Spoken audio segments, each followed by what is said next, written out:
Hi.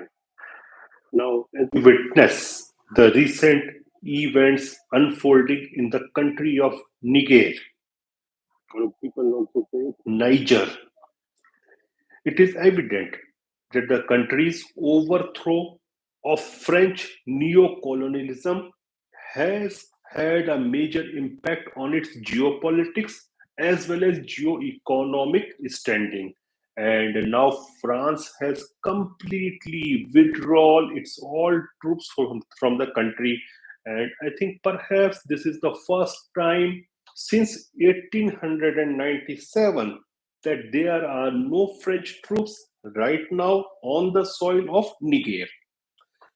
And by cutting ties with its old colonial master and asserting its independence, Niger has exposed the weakness of power of the following of the former colonial powers, both directly through their military as well as indirectly through influence on organizations like ECOWAS, because we cannot forget that it was ECOWAS which was giving 2 weeks deadline to the military rule there in Niger, and they were saying that if our conditions are not met, we are going to military intervention via ECOWAS. And Nigeria, whose president is very close to France, he was totally in favor of military intervention,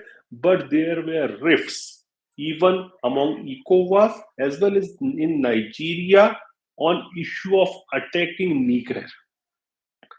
And it was not just France, but it is a big shock to the neo-colonial project under the neocons going on right now.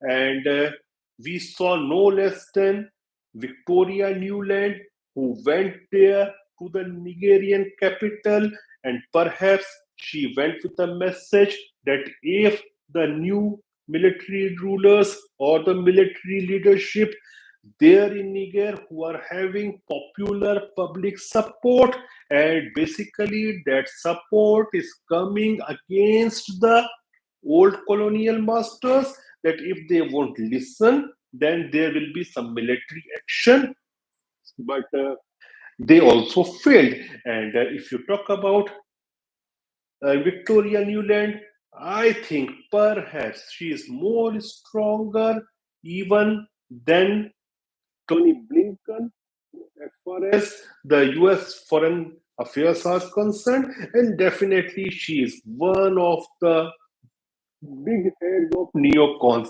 If she is there in power, when Republicans are there, she is there in power. When Democrats are there, so she is a member, or is basically not of any political group, but neocon project. But perhaps even more striking is the economic impact of the decolonization, with the International Monetary Fund projecting a significant 11.1% growth. I'm talking in real GDP for Niger in 2024. It is clear that the benefits of breaking free from the neocolonialism and embarking self determination are tangible and far reaching.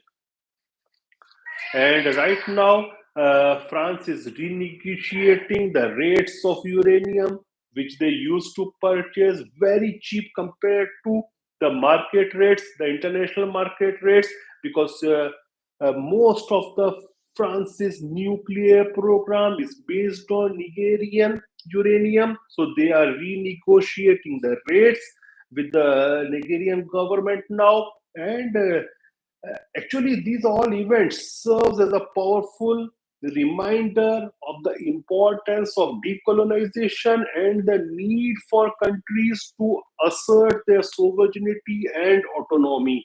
And one should not and never forget the case of India after 1947, after the British rule, British Raj ended, India maintained its foreign policy and economic sovereignty.